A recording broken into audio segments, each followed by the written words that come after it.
Folks, Black Star Network is here. Hold no punches. I'm real revolutionary right now. Support this man, Black media. He makes sure that our stories are told. Thank you for being the voice of Black America, Roland. Stay black. I love y'all. All momentum we have now, we have to keep this going. The video looks phenomenal. See, there's a difference between Black Star Network and Black-owned media and something like CNN. You can't be Black-owned media and be scared. It's time to be smart. Bring your eyeballs home. You dig?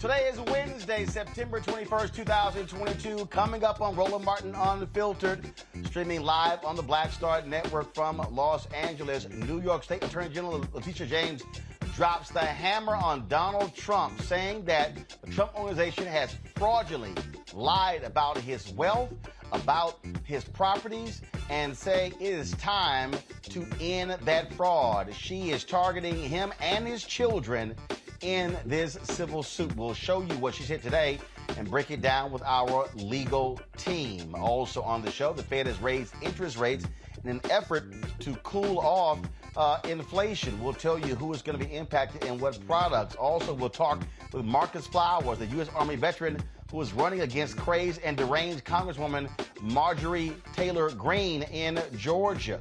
Also, the only Black judge at that Louisiana pageant we told you about on Monday, guess what?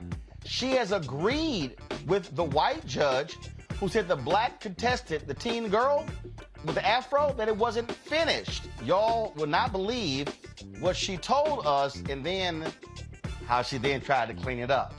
On today's Tech Talk segment, we'll look at an app called Herpon, the Groupon for cannabis. Y'all, it's a jam-packed show. It is time to bring the funk on Roland Martin Unfiltered on the Black Star Network. Let's go. He's got it. Whatever the miss, he's on it. Whatever it is, he's got the scoop, the fact, the find. And when it breaks, he's right on time and it's rolling. Best believe he's knowing. Putting it down from sports to news to politics. With entertainment just for kicks, he's rolling. It's on go, y'all. It's Roland Martin, rolling with Roland now. He's funk, he's fresh, he's real, the best, you know he's Roland Martin now.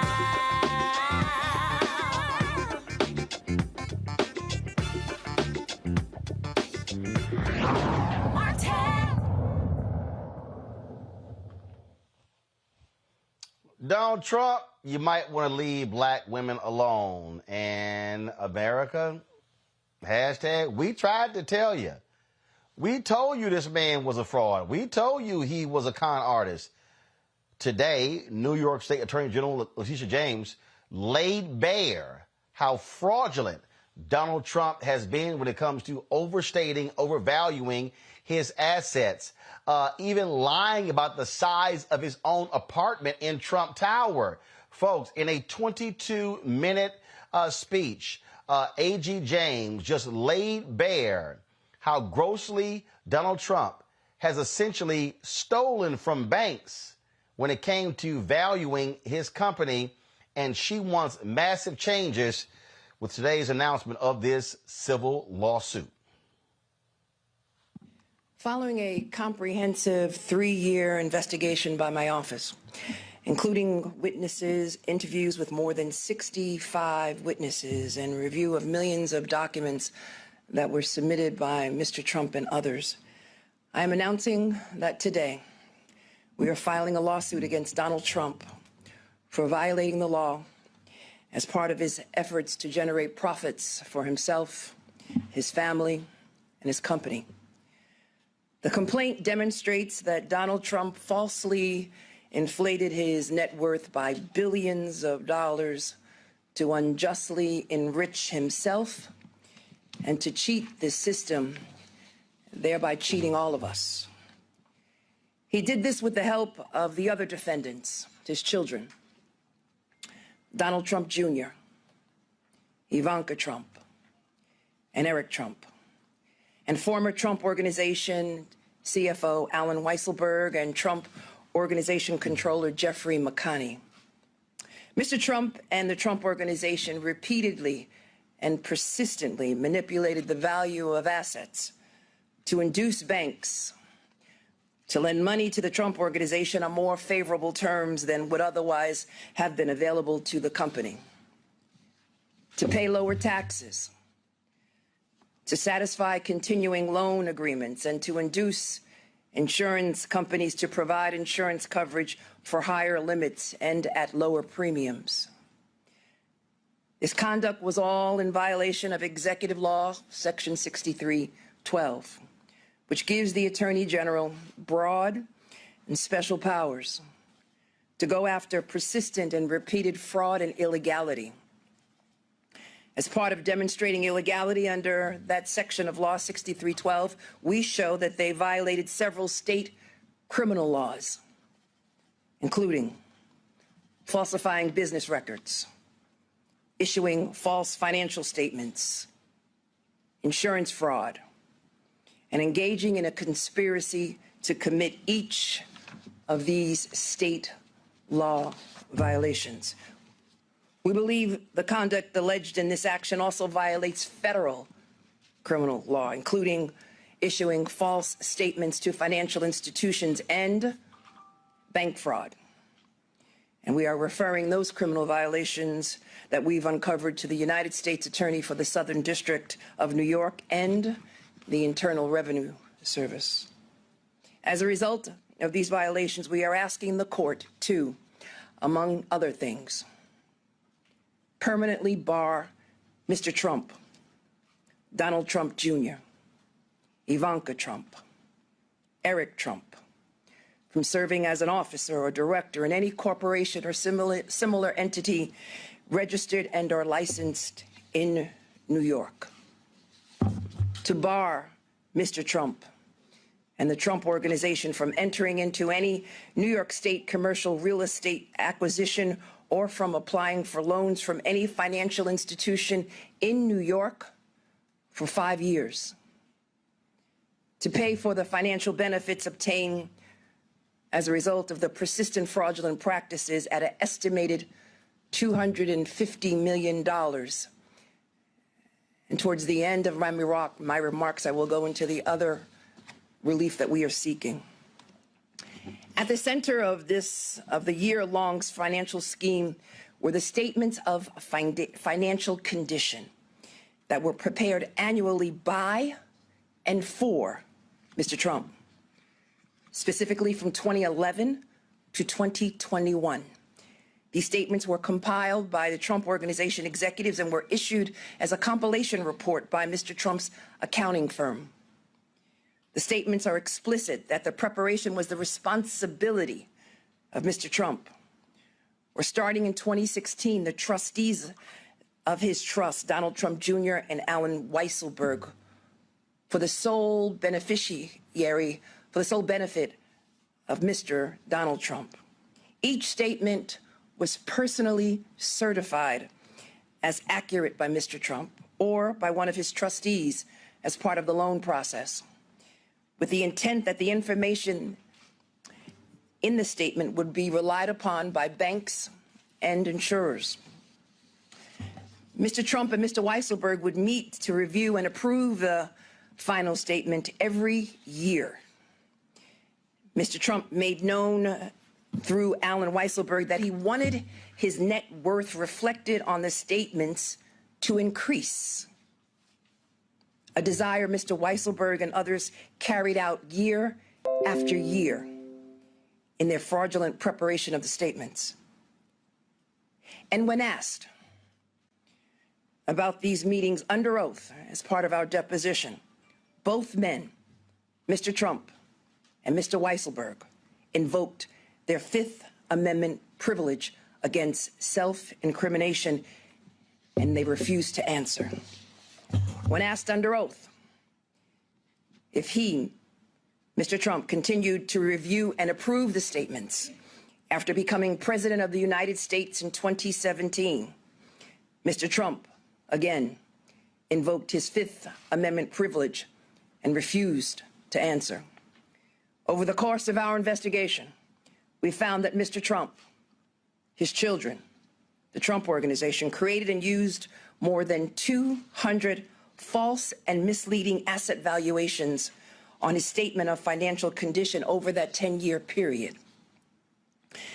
They issued statements that were in clear violation of general accepted principles in the general accounting principles in the United States, despite representing that these statements were prepared in accordance with these principles.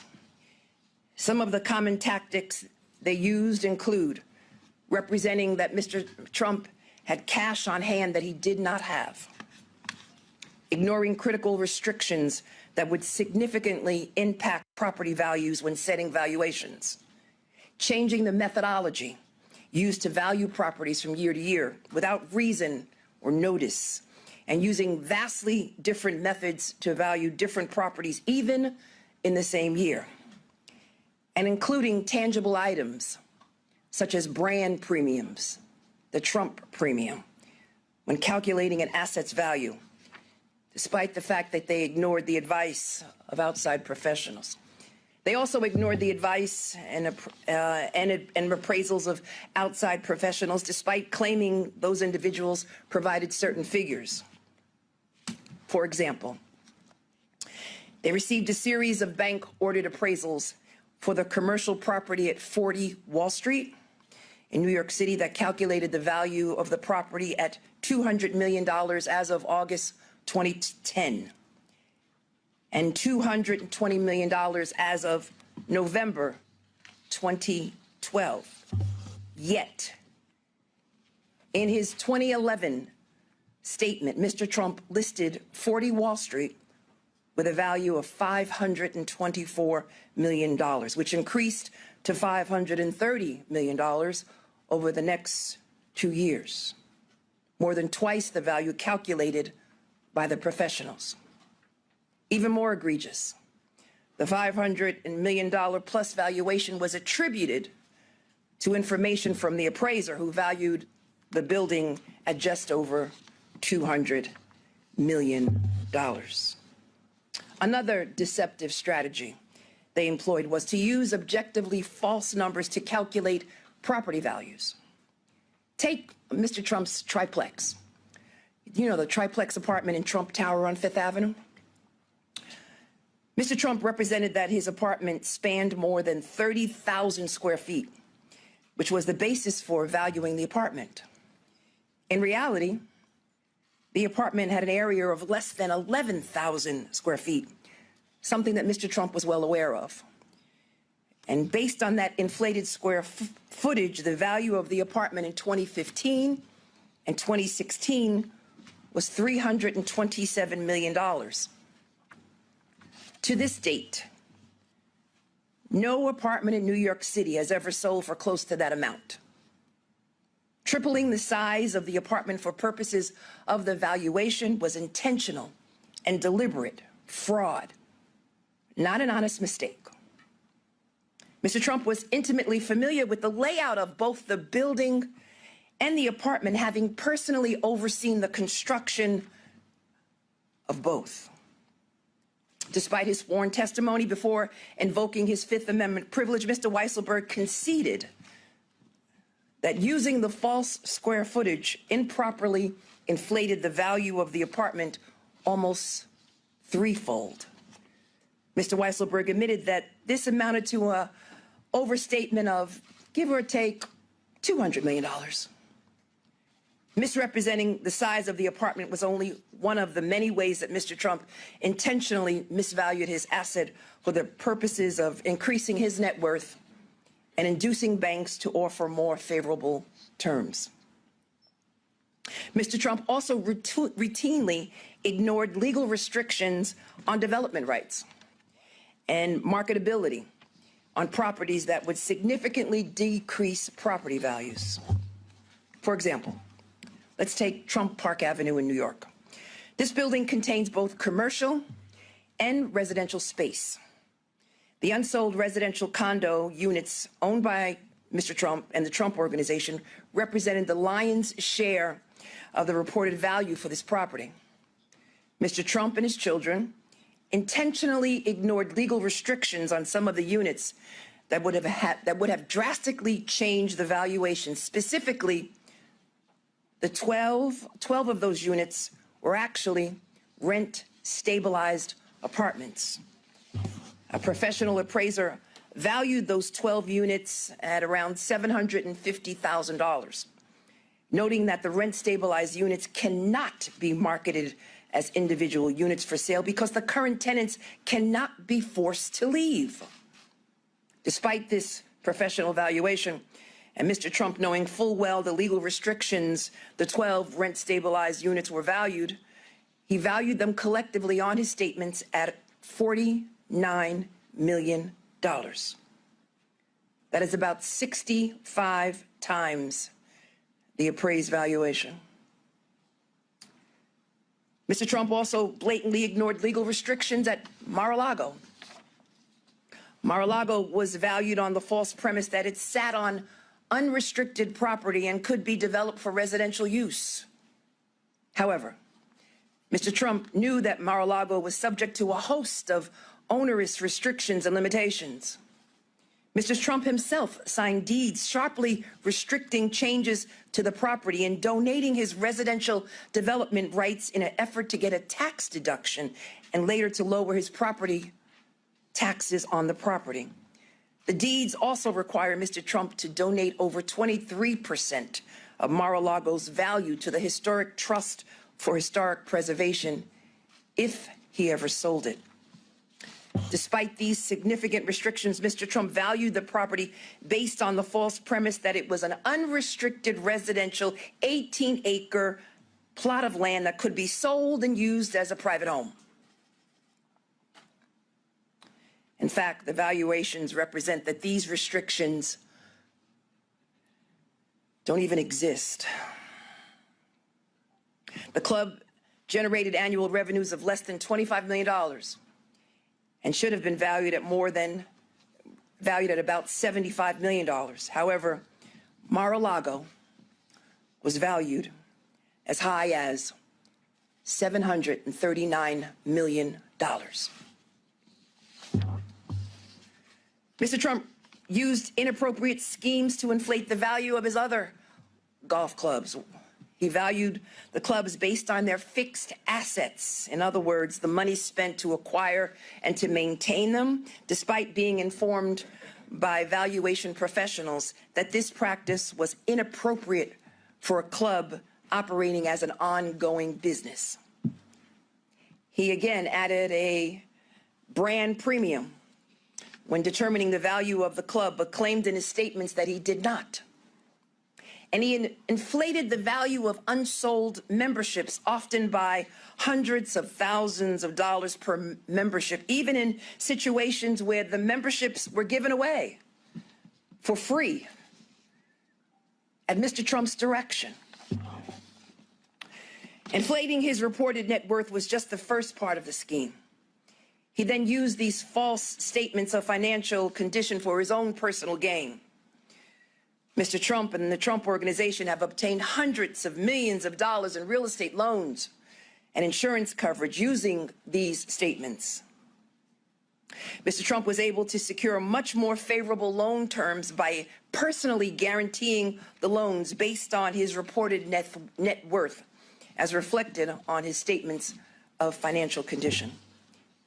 These statements were integral to Mr. Trump and the Trump Organization's ability to secure loans for a number of properties, including the old post office in Washington, D.C. Mr. Trump's statements were first submitted to the federal government to demonstrate his financial status, his net worth. He then engaged with Deutsche Bank to obtain a loan to redevelop the property. Mr. Trump was able to obtain much more favorable loan terms by personally guaranteeing the loans. So in 2014, he secured a loan from Deutsche Bank for $170 million. And as you know, in May of 22, Mr. Trump and the Trump Organization, they sold the post office, the old post office property, for $375 million, resulting in a $100 million net profit, which was the result of a loan he was able to obtain through the use of false and misleading statements of financial condition. Separately, Mr. Trump and the Trump Organization saved an estimated $150 million by receiving favorable interest rates that were only provided based on the false and misleading statements of financial condition. We also believe that he illegally saved millions of dollars in federal tax benefits, conservation easement donations related to Seven Springs in Westchester and the Trump National Golf Club in Los Angeles. And this conduct is not the subject of this action, but we are referring it to the IRS and to the Southern District of New York.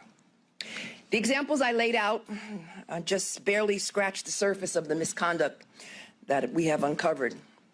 The complaint, which all of you should have a copy, is more than 280 pages long. It includes examples from 23 assets that were grossly and fraudulently inflated, and those inflated values were used on Mr. Trump's statements almost every year.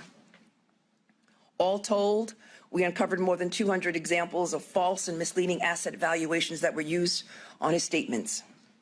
The pattern of fraud and deception that was used by Mr. Trump and the Trump Organization for their own financial benefit is astounding. Inflating the values of assets by whatever means necessary to increase Mr. Trump's purported net worth. And then that net worth was used to further enhance his financial standing, intentionally misrepresenting his financials to obtain incredible economic benefit. It was a scheme that, by its very nature, became more profitable over time. And it is all in stark violation of the law.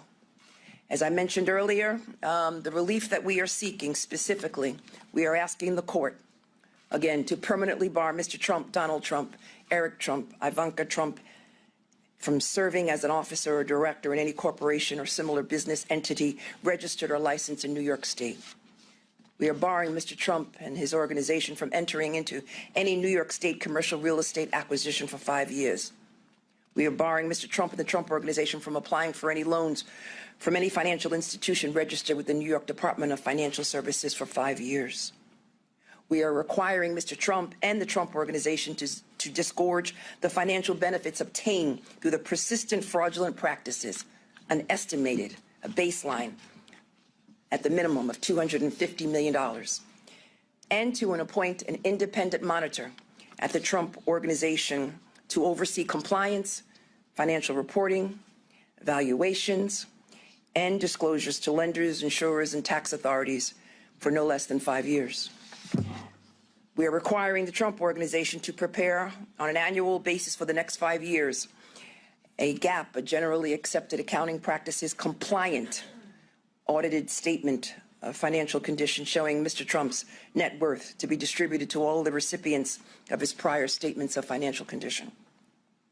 To replace the current trustees of the Donald J. Trump Revocable Trust with new independent trustees, or require similar independent governance if a new trust is created, and to permanently bar Alan Weisselberg and Jeffrey McConney from serving in the financial control of any New York corporation.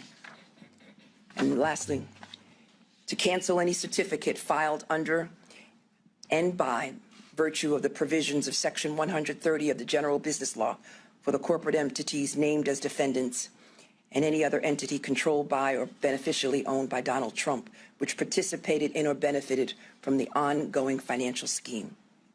In other words, permanently prohibit any of these companies from doing business in the state of New York. I want to be clear. White-collar financial crime is not a victimless crime. When the well-connected break the law to take in more money that they are entitled to, it reduces resources to working people, to regular people, to small businesses, and to all taxpayers. Everyday people cannot lie to a bank about how much money they have in order to get a favorable loan to buy a home or to send their kid to college. And if they did, the government would throw the book at them. Why should this be any different? It is a tale of two justice systems, one for everyday working people and one for the elite, the rich and the powerful. Mr. Trump and his allies may say that these penalties are too harsh or that this is part of a witch hunt. I will remind everyone that this investigation only started after Michael Cohen, his former lawyer, testified before Congress and shed light on this misconduct. And the remedies are consistent with what we have sought for other businesses that committed the same misconduct. This investigation revealed that Donald Trump engaged in years of illegal conduct to inflate his net worth, to deceive banks and the people of the great state of New York. Claiming you have money that you do not have does not amount to the art of the deal. It's the art of the steal. And there cannot be different rules for different people in this country or in this state. And former presidents are no different. And so today we are making good on that promise, on our commitment, because no one is above the law.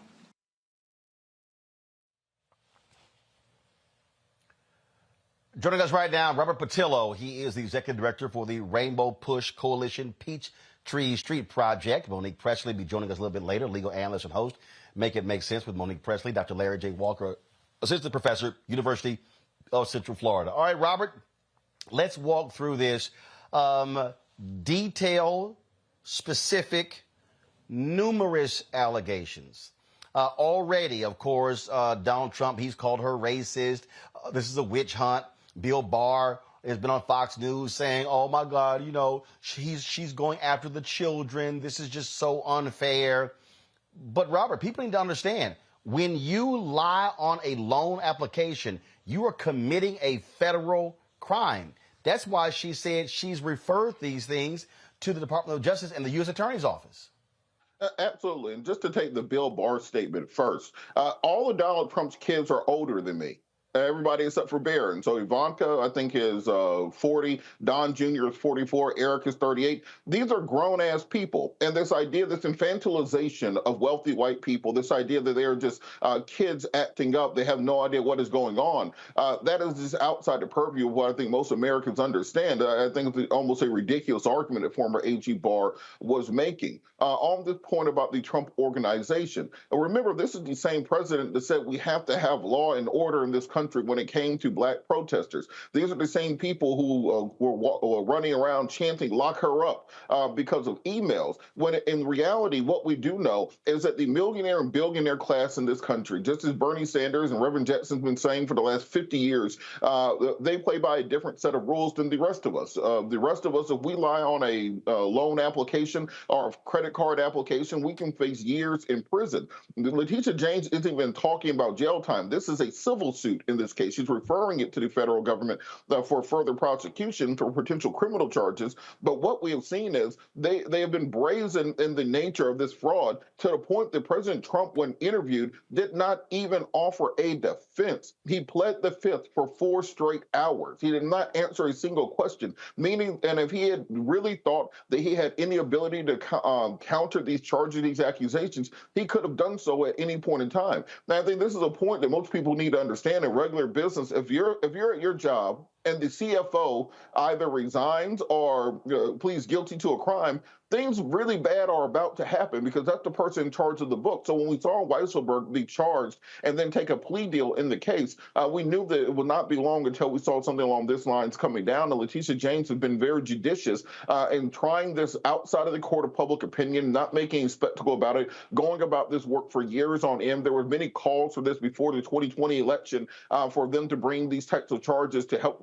politically. She did not do that. She went through the process. She interviewed hundreds of witnesses, reviewed thousands of pages of documents, took dozens of depositions in order to reach this conclusion. It's not a conclusion which is reached lightly, because there is this charge that the Trump base, about half, or probably 40% of this country, will believe that any sort of accusations against President Trump are a politically motivated witch hunt. They will believe that any sorts of prosecution against Trump is about the deep state, the loony liberal, something along those lines. They cannot accept the fact that they supported and still do support a career criminal who has inflated his assets, who has built this cult of personality around the idea, the concept of having a lot of money without actually having a lot of money. I think also, if you dive into these documents, I had a chance to jump into some of the publicly available documents earlier and not do a full deep dive, but at a certain level of wealth in this country, money becomes completely imaginary.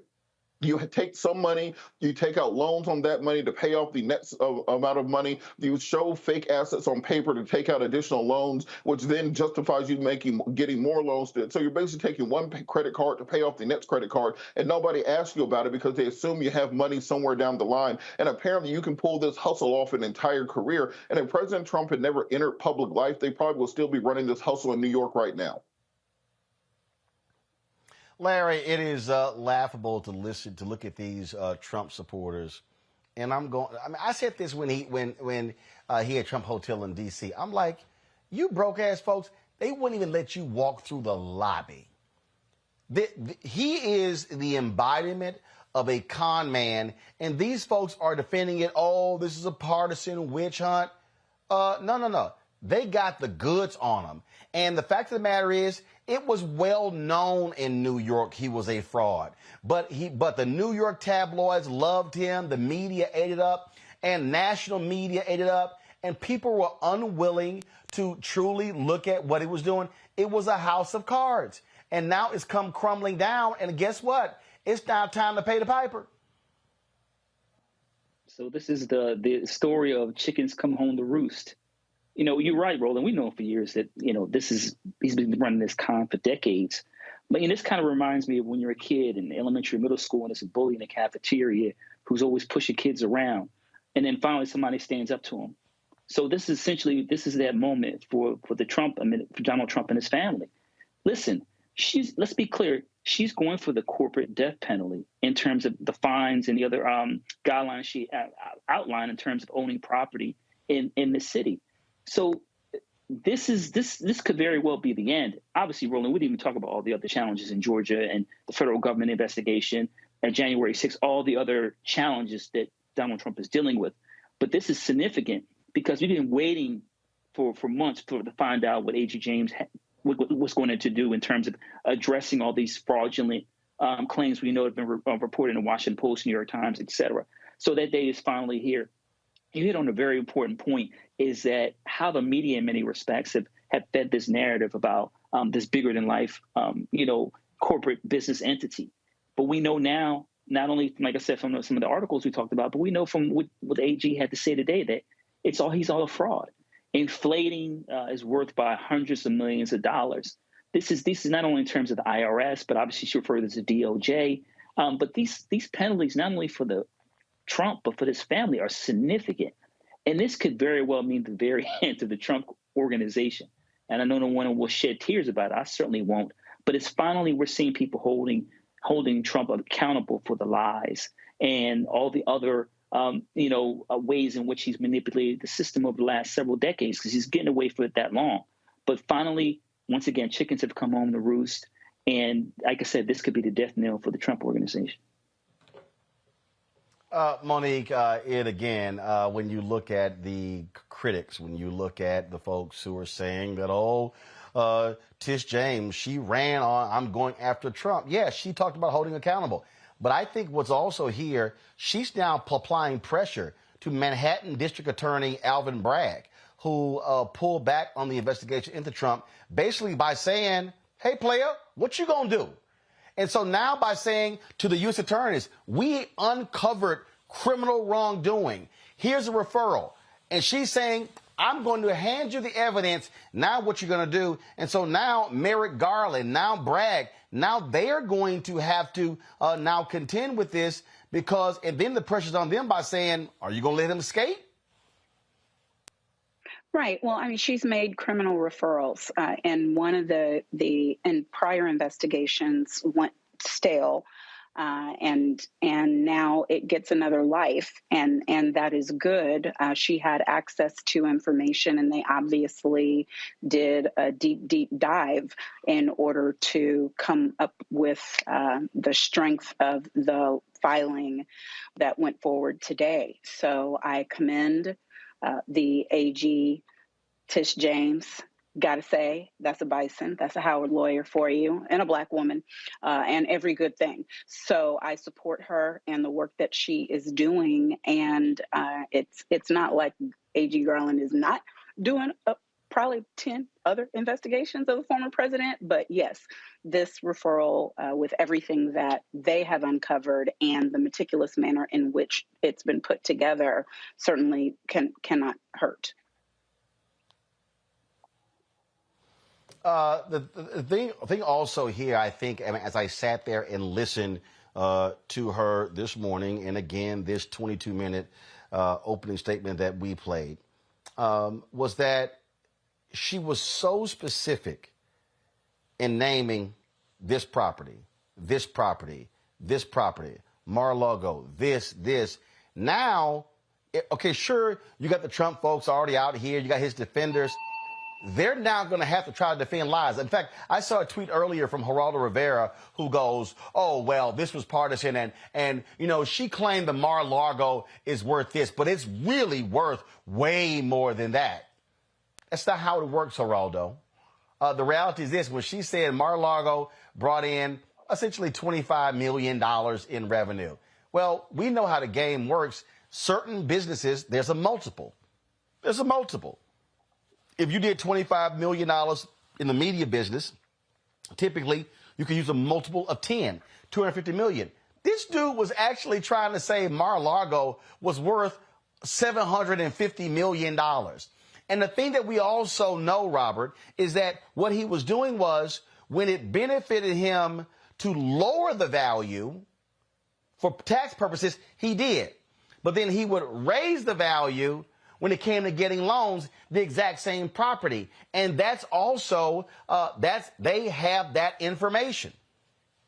You know, it was quite the stunning dichotomy that we saw earlier today, because I was doing what I think a lot of people are doing the picture-in-picture, where you have Joe Biden's speech to the UN on one screen and then Tish James's presentation on Donald Trump on the other screen. So on the one hand, you have President Biden addressing the world leaders, condemning Russia on their invasion of Ukraine, speaking up on the fact that we need to have African, Central American, South American nations on the UN Permanent Security Council, so that the larger nations can no longer use their veto power to subjugate the remainder of the world. It was a very important speech, one of the most significant speeches in front of the UN that any president has ever given. At the same time, you have the other president being credibly accused and detailed point by point every crime that he has committed in connection with this investigation, not to mention the entire scroll of other crimes that Sean Hannity put up a few days ago.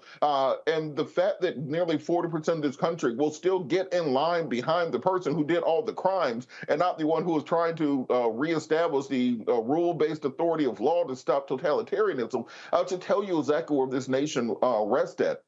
Well, Donald Trump comes from a long line of hustlers. His dad was a fraud. His granddad was a pimp. We know what this family does. They make their money through corrupt bargains. And I think as opposed to this being the end of the Trump family corruption, this is just the opportunity for them to transition it. They're going to transition it from being New York real estate-based fraud now to being conservative media-based fraud. And that will be the new bread and butter of the Trump empire. People will continue sending them money. They'll buy My Pillows from them. They'll send money to to build the wall that will never get built, and they'll keep the crime syndicate going because that's what criminal organizations do. And hopefully at some point in time, once these individuals start getting, because more than likely the Trump organization will try to settle this suit against them. I think they said they were seeking $250 million in damages from the Trump organization.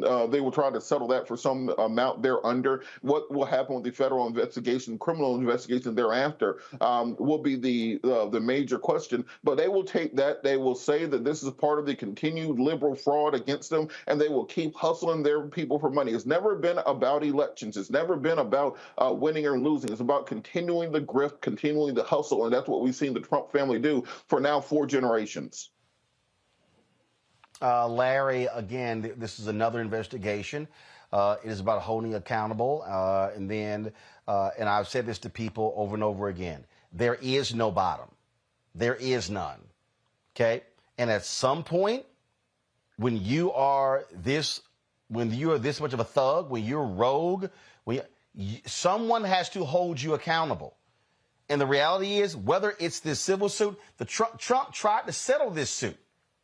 They knew she had the goods. She's like, nah, we good. Nah, we good. And so she's got significant leverage in this case. Donald Trump does not want this to go to trial. That's why he has fought tooth and nail against Congress trying to get his tax returns, against Tish James, against the Manhattan's DA office, because he knows when you open up the financial records, they are going to see this is nothing but a fake, trash empire, so-called empire built on sand, quicksand. Roland, he's been getting away with this for decades. He's finally being held accountable. And that's why today is so important. And listen, the bottom line is, and obviously you talked about, the Trump and his colleagues, his friends and supporters accusing A.G. James of partisanship. He better be nice because she's got the goods on him. And that's just the bottom line. And they're going to have to settle. Like you said, Roland, they can't afford for this to go to court. But he's stuck. And I want to make a connection to politics for a second here. This is one of the reasons why he wants to run in 2024. He only solely cares about being president of the United States to kind of feel like he can get some kind of cover and have some control and power. But the bottom line is, with all these lawsuits, certainly this most recent one today, but all the other challenges you've unpacked on your show, he's in a lot of trouble. And my colleague mentioned the My Pillow guy, but I think that he should create a pillow for Trump that says it's a wrap, because I don't see how he can navigate himself out of this particular challenge, the civil suit. And like I said, it's going to the IRS and DOJ. So who knows in terms of the long-term consequences, not only for him, but in terms of his children also. And I really quickly, Roland, I'm going to talk about the comments you referred to what Barr made earlier today. And once again, like I said, when it comes to how black folks are treated when they commit minor infractions or none compared to how powerful white people are treated. And once again, we see an example of that kind of language that is used to compare powerful adults to, even black children who are just walking down the street, how they're treated by law enforcement and the government. So once again, we see how racism works in this country when it comes to race and power. Monique, I listen to these folks talk about, oh, my God, this is so partisan. Well, that was a certain gentleman who was a Democrat in Texas. He was the attorney general, okay? And he was a rising star, Latino, and he was conservative, and they were loving him. He was the attorney general when George W. Bush was the governor. And folks were just, oh, my goodness. I mean, he's going to be the man. He's going to be the man. Well, he got himself caught up trying to hook up a lawyer to get a piece of the tobacco settlement. But people forget, when Dan Morelos went to prison for 4 years, because he also filled out applications and he overstated his income in trying to get cars and houses. The moment he signed that document, that was a federal offense. And he went to prison for 4 years. He was the attorney general of Texas. So it was a 4-year investigation. So for all these people who say, that's what people do. They inflate their income. Okay. But if you get caught, it's going to be some problems. And what did Tish James say today? Deutsche Bank, they're cooperating. His accountants, they're cooperating. When you start hearing that your folks on your side are cooperating with an investigation, you might want to get a little concerned. Yes, if he wasn't completely detached from reality, perhaps that would be the case. He likely today is more concerned about the image of it. And I think it was Maggie Haberman from the Times I'll skip my issues with her. But Yep, you're right. who I believe accurately said that what happened today is the one thing that he has dreaded and tried to avoid the most, and that is a public-facing exposure of his lack of legitimacy as billionaire, as multi-millionaire, as successful businessman. That all of that was not just brought down by way of accusation, but with record after record for each and every holding. And so the ego that encompasses that man is the prevailing thoughts. We watched that through a presidency. So I don't think the notion of jail, which he would never think is reality for him, he doesn't live in a reality where that would happen, or even the notion of being without money because he's faked all this time, having money, not having money. And it seems like, he may have been trading significant top secret government information in exchange for what? Maybe a soft landing, who knows? But for me, looking at it, again, I applaud the effort and I believe it is necessary and that it is not partisan in that this is the job that her office does. And when someone escapes the law for this long, they should be being held accountable. And it has nothing to do with the fact that they happen to be a Trumplican. Well, you're right. It's about accountability. No one is above the law, whether it's a civil lawsuit, whether it's a criminal case as well. And so we'll certainly see what happens. But I think you're absolutely right. The one thing Donald Trump dreads, remember, he sued an author who said he wasn't a billionaire.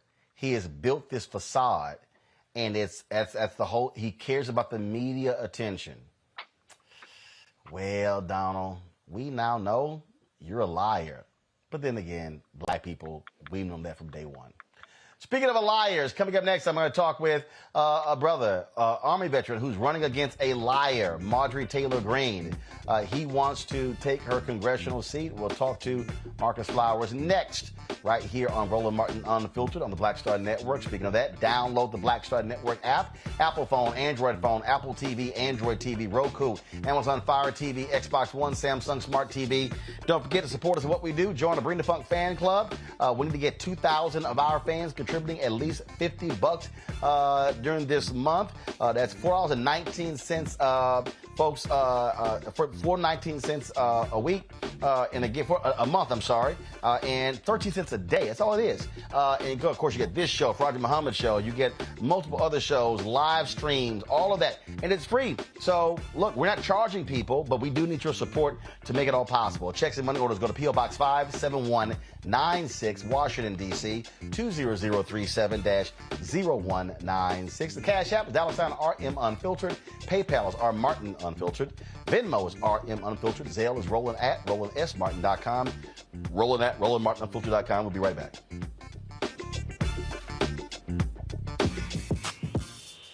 When we invest in ourselves, our glow, our vision, our vibe, we all shine. Together, we are black beyond measure. Pull up a chair, take your seat. The Black Tape with me, Dr. Greg Carr, here on the Black Star Network. Every week, we'll take a deeper dive into the world we're living in. Join the conversation only on the Black Star Network. When we invest in ourselves, we all shine. Together, we are black beyond measure. Hey everybody, it's your girl Lunel. So what's up? This is your boy Earthquake. Hi, I'm Chaley Rose, and you're watching Roland Martin Unfiltered.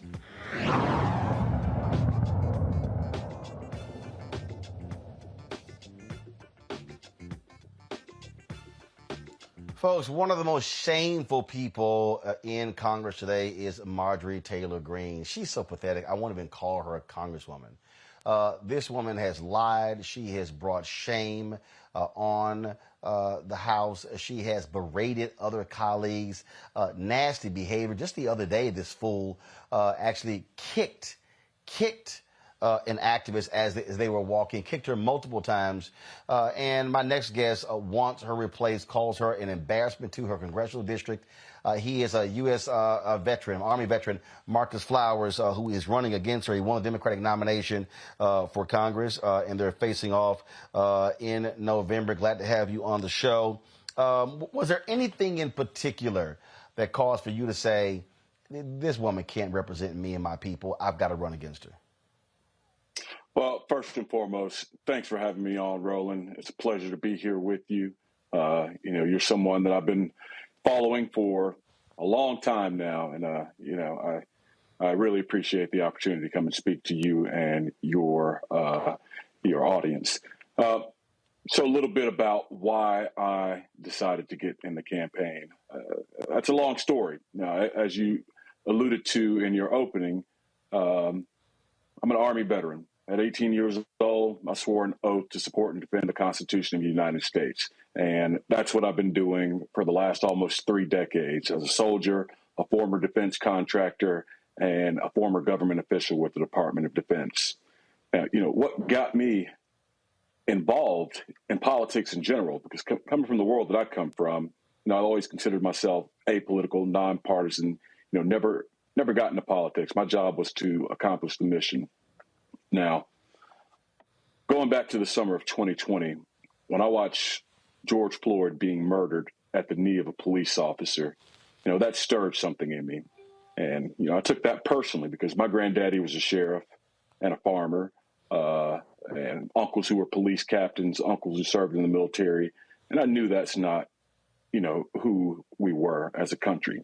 So that kind of got me off the sidelines, so to speak. I started, looking into ways to reach out to people and talk about, what's going on in our country. Because at that time, we'd seen a string of black men being murdered at the hand of police. But over the course of that summer, I watched as misinformation and disinformation campaign grew louder and louder. I watched my idol, John Lewis, who also I share a birthplace with, Troy, Alabama. I watched him die and C.T. Vivian die on the same day. And I'm wondering who's going to carry on those messages. At that same time, Marjorie Taylor Greene came onto my radar. She just come in and won a primary in our district.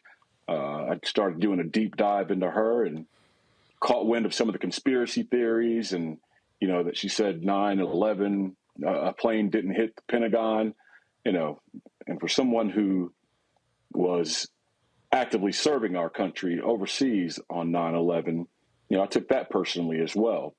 But then on January 6th, when I watched the citadel of our democracy being attacked by election deniers, people who had bought in to the big lie that was being pushed by people like Marjorie Taylor Greene, I watched police officers being beaten with an American flag.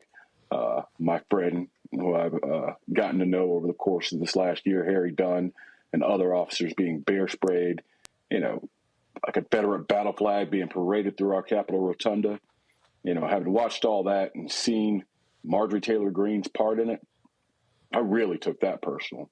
So I resigned my post as a government official on January 7th, 2021, and decided to run for Congress against Marjorie Taylor Greene to hold her accountable for that. And so she's continued, hasn't tempered. In fact, she's been stripped of her committee assignments. And so she just freelancing, running around, acting a fool. She's been fined constantly for refusing to wear masks. She's thumbed her nose at authority. And she, frankly, is acting like a spoiled brat. Oh, yeah. If anything, she's definitely gotten worse since then. I mean, even though my campaign was born of what happened on January 6th. And this is coming from someone who spent a decade in combat zones in Iraq and Afghanistan, lost brothers and sisters in arms in those conflicts. That's what my campaign was born of.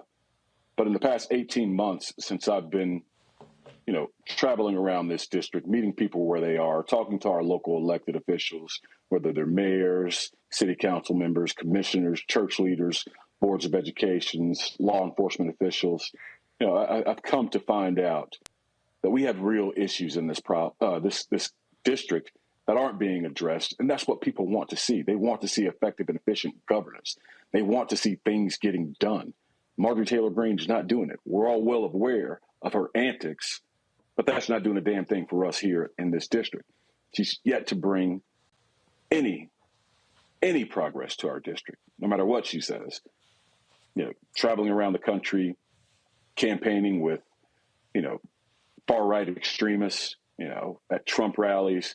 That's not doing anything for us. That's not getting the job done that we sent her to Congress to do. This has been called a very red district. So how do you beat her?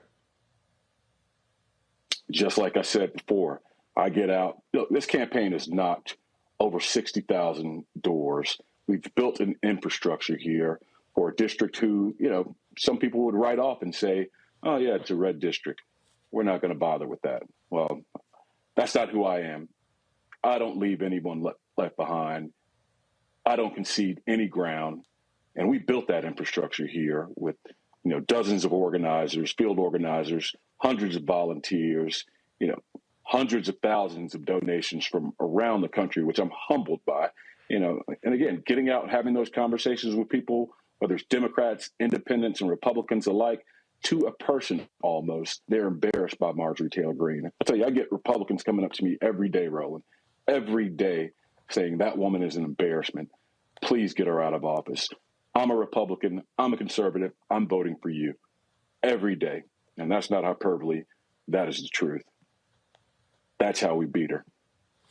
All right, Marcus Flowers. Well, certainly good luck in the campaign against Marjorie Taylor Greene, and we'll certainly be watching on election night. Again, thank you for having me, Roland. I appreciate the opportunity to speak with you. I appreciate it. Thank you so very much. Let's go back to my panel. Let's talk politics here, folks. New poll come out from the Atlanta Journal-Constitution show that in that state, Republicans are leading ballots up and down, showing that the gap is widened between Stacey Abrams as well as Brian Kemp. Herschel Walker maintains a lead against Senator Raphael Warnock. Republicans are leading in lieutenant governor's races, AG races, and other races as well. We see what is happening nationally, where you have a competition here. Like I saw one report where they're projecting that Republicans are more than likely going to take over the House, and it's going to be very hard for Democrats to hold on to that Senate majority. They may be able to. There are possibilities of some pickups there, but it's going to have to take a huge voter turnout for that to happen. One of the things, Robert, in Georgia, Biden's approval rating is dragging folks down. What jumped out at me in that poll is said 77% of African Americans supporting Warnock. What the hell? Well, yeah. I think one thing that we've seen is the Democratic National Committee, the Senate Campaign Committee, got to Georgia late this campaign cycle for some reason. They did not start running ads hard body until after Labor Day. We did not see that early investment in get out the vote that we've seen in previous years. We did not see the coordinating committee. And also, I think I mentioned this on the show probably a year ago and on other networks months ago, not hiring Georgia-based consultants, people who know the area, who know the district. So the reason that's important is you bring in people from D.C., you bring in people from New York and L.A. to run these statewide campaigns, and they're running New York, L.A., and D.C. issues in Georgia. As you spoke with the brother there, his district's in Dalton, Georgia. So the same talking points that work in San Francisco don't work in Dalton, Georgia, and they need to have people on the ground who understand those things. Now, by no means are these races out of reach. Of course, you have the Walker versus Warnock debate that's coming up on October 14th. I think will be a very big event if Herschel Walker doesn't pull out of it. And I think Stacey Abrams is running behind because in many ways they were counting on the momentum from 2018 to continue. But politics is a day-by-day apparatus. You have to introduce yourself to a new voting base on a daily basis. And they have to put out that compelling narrative about what exactly will be different under Democratic administration in the state, because Brian Kemp is able to run around and say, well, look, the economy is going good, unemployment rates are low, we navigated through COVID, we have a booming movie industry, et cetera. But Stacey Abrams has to make that compelling case as to what exactly will be different under her administration. And I think that's the case that's still to be made. We are still 7 weeks out from Election Day. Plenty of stuff can change between now and then. But it's going to take a lot of money. It's going to take a lot of organization. It's going to take bringing in the people who know the state best in order to organize these campaigns. And right in that brother's district, we saw Donald Trump do one of his big MAGA rallies right before the primary. We had Vernon Jones and David Perdue and all the rest there, Marjorie Taylor Greene. We need national Democrats here in Georgia doing the exact same thing, not once, but on a weekly basis. We had 7 weeks till the election. We need to be doing 7 rallies with big national figures. We need Barack. We need Michelle. We need Joe. We need all the national names in American politics, the Clintons and whoever else, to rally that base around. It will not be a swing voter election where you're going to get those middle-of-the-road voters. It's about motivating your base to turn out in record numbers, and that's what has to happen. That's the thing for me, Monique, that I've been looking at. You know, we're now inside of 50 days, and you haven't seen that. It's sort of like the folks, not just in Georgia, but in other places, they're just waiting till October to go, okay, let's do everything in the month of October. Well, first of all, you've got early voting taking place. Again, the way I look at elections is, first of all, I need to be getting people ramped up to hit the registration deadlines. And then the next one is the early voting deadline. And then it comes to Election Day. And now you're talking about, okay, it's going to be a sprint towards it. And I just sort of see folks just creeping along. I was talking to a major black campaign operative yesterday who said they were on a call, and they said many of these black candidates across the country have been complaining that money wasn't coming to the places. They were sending money to places where Biden won by 10, 12 points. And they were like, look, these are potential pickups. But the bottom line is you got to actually pay attention to them. And I'm just sort of, it is very shocking to me with, like I said the other day, literally, if you see someone on this show, I haven't had of the top 5 or 6 U.S. Senate races, not one of the campaigns reaching out to actually play surrogates or things along those lines. In fact, I got a tweet, I don't know if it was an automated one, from the Beasley campaign digital director saying, hey, we'd love for you to tweet this out where we can also raise money. And I was like, hey, we'd love for you to get your candidate back on my show and also get some surrogates out and know what you're doing. And so Robert's right. You have to get people in a state of mind that I'm excited for this candidate. You wait till the last second, you're playing with fire. Yeah. First, I had a question. Robert, do you think that bringing national figures, it would be helpful, since you're saying the problem is that people have been ignoring the local message? I just wanted to get it straight before I commented.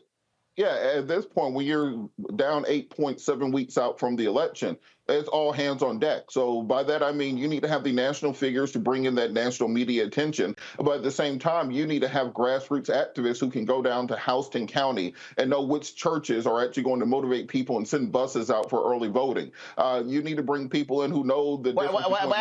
Actually, Robert. Robert, let me step in to pick up your point and get your thoughts, which is also piggyback on Monique's question. When you talk about bringing in national figures, here's the reality. What you're saying is, if you're bringing in national celebrities and national figures, when they come into those small areas, it's a huge event. It's like it's a major event. So what you're talking about is utilizing that celebrity to get people excited, get them galvanized, and now, hey, you're here. Go to that table and get registered. Go to that table and get signed up. Let's double check your registrations. That's what I'm hearing. When you talk about these rallies, you're absolutely right. We covered a ton of those for Ossoff Warnock in that 5-week period with the in the runoff in 2020. You haven't seen it. And again, okay, maybe it's going to happen in October, but it's like, why are you waiting till then? Is that what you're saying, too? Yeah, exactly. So let's say you bring in Kamala Harris, and you bring her down to where I'm from, down in Harris County, Waverly Hall, Georgia. So you get people from Pine Mountain, you get people from Hamilton, you get people from Talbot County, all down there for the rally. Then at the same time, you have Helen Butler from the Georgia Coalition of People Agenda grassroots organizers. You have, you have John Jackson, you have D. Dawkins Hagler. You bring them in to do the grassroots voter registration work that is necessary, to do voter mobilization work. You get in contact with the Legal Women Voters, the Rainbow Push Coalition, the SCLC, et cetera, so that they can do the marching orders to make sure that those people are out there, get out to vote on Election Day. But you have to bring those national voices in to drum up that type of attention. That's what the Republicans do masterfully. That's why you see Trump showing up in literally every state around the country. I don't care if you're running for dog catcher. If you are a MAGA candidate, President Trump will show up and give you a shout out on stage, and that gives you that juice, that energy that pushes fundraising, that pushes registration, that pushes volunteer work. So you have to address it from all angles. And the fact that they're just getting at this 7 weeks out, they put themselves behind the 8 ball, but there's still time to catch up. Monique, go ahead, then Larry. Right. So I just really had another question, because I know certainly Black Voters Matter Fund is doing its own work, some mammoth work, but also infusing the work of other organizations. And I believe there's another organization the Georgia Voters something or another. I hate that I'm messing up their name right now, but I know that they do great work on the ground. And it's the new Georgia Voter Project. You got New Georgia Project with INSAE. You got Fair Fight. You got the Legal Women Voters. You got the Georgia Coalition for the People Agenda. There's no dearth of local organizers, which is why I don't understand why you're bringing in people from San Francisco and LA instead of talking to folks who live in. Well, no, but my point. Forget about talking to them, Robert. My point is that they are working. Mm-hmm. I mean, they are putting out messaging, and we should be supporting the work that they are doing. They don't need anyone to give them a microphone or to convince them to offer their opinions. They daily are on the ground and in our communities. And I believe that the work that they're doing deserves to be amplified, which of course Roland does on this show. But I'm just using my 30 seconds to say, hey, y'all, please support these organizations that are doing work on the ground if you want to maintain a democracy.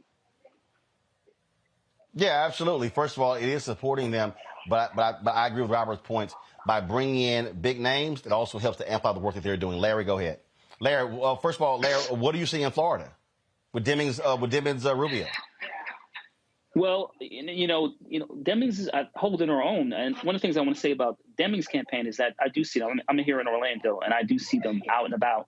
And I certainly see her ads all over the place. So we are seeing Demings on the ground here in Orlando, like Central Florida. And from when I'm talking to people statewide, but like I said, I'm seeing her ads, her digital ads all over the place, whether I'm on Facebook or watching television. They're prominent and everywhere. So I think she's doing a good job. And obviously, it's really important to get folks out to vote in November to make sure that we make sure that she gets that Senate seat. But one of the things I want to say, Roland, in terms of what my colleagues are just talking about, and look, I worked on the Hill and worked on a number of federal campaigns. And this is like Groundhog Day for the Democratic Party. It seems like every cycle, we're having the same conversation for the last several decades. And I think Monique's point is important. There are a lot of Black organizations in the state of Georgia and nationally who have been doing the work for years, but there's always seemed to be this disconnect between those organizations, those grassroots organizations, and the DNC and various other Democratic entities.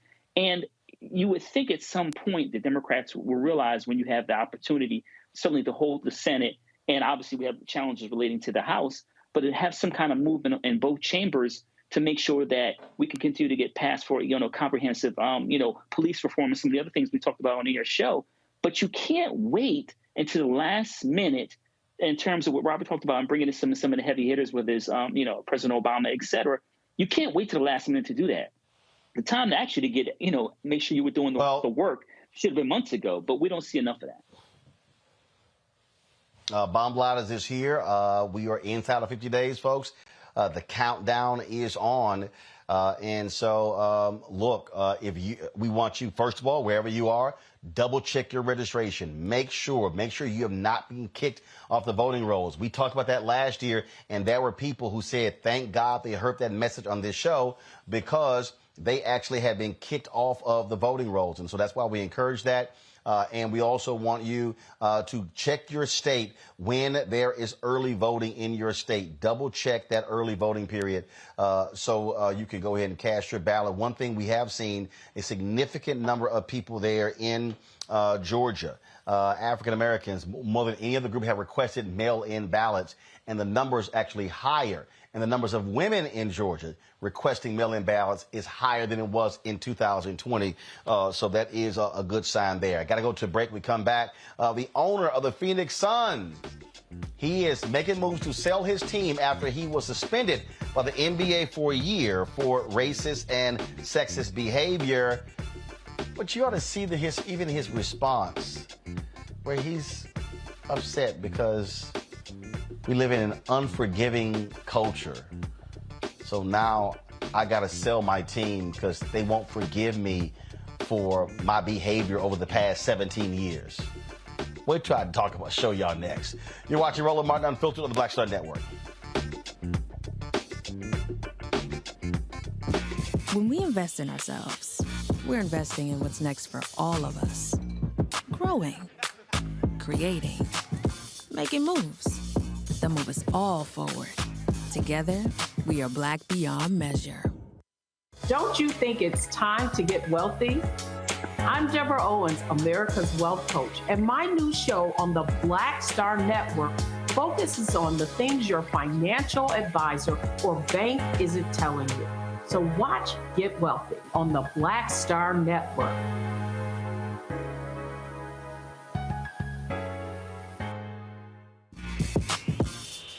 When we invest in ourselves, our glow, our vision, our vibe, we all shine. Together, we are Black beyond measure. Hi, I'm Vivian Green. Hi, I'm Wendell Pierce, actor and author of The Wind in the Reeds. Hey, yo, Peace World, what's going on? It's the Love King of R&B, Raheem Devon, and you're watching Roland Martin Unfiltered.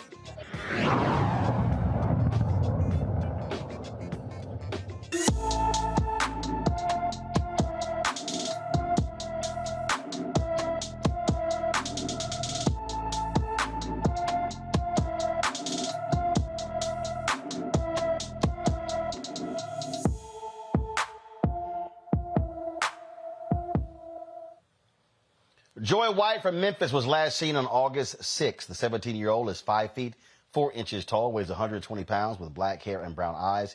Anyone with information about Joy White should call the Memphis, Tennessee Police Department at 901-545-2677, 901-545-2677. The owner of the Phoenix Suns and the Phoenix Mercury WNBA team is making moves to sell them. Robert Sarver announced today that he is started that process. He was suspended by the NBA for a year after a long investigation revealed troubling behavior, comments that he made where in conversations he repeated the N-word that was used from others. Also, his how he, comments made to women, but also inappropriate contact with men. He's on the team for some 17 years. Again, he was fined $10 million, suspended for a year. But I want to read y'all. This is the statement he released today. And this really shows me, I think, the level of arrogance, Monique, Larry, and Robert. He goes, quote, "As a man of faith, I believe in atonement and the path to forgiveness. I expected that the commissioner's 1-year suspension would provide the time for me to focus, make amends, and remove my personal controversy from the teams that I and so many fans love." But this is the line that I'm laughing at. "But in our current unforgiving climate, it has become painfully clear that this is no longer possible. that whatever good I have done or could still do is outweighed by things I have said in the past. For those reasons, I am beginning the process of seeking buyers for the Suns and Mercury. Now, first of all, one of the minority owners of the Suns wrote an open letter last week calling for him to step down and sell the team. PayPal, which sponsors their logo on the uniforms, said they were suspending their sponsorship until that happened. The National Basketball Players Association, the executive director, she came out publicly saying he needs to sell the team. Other NBA players did the same thing. But the thing that gets me there is, Monique, this in our unforgiving culture, dude, they busted you for crap you were saying for 17 years. And now all of a sudden, because people are saying, I don't want to be in business with you, now all of a sudden, I'm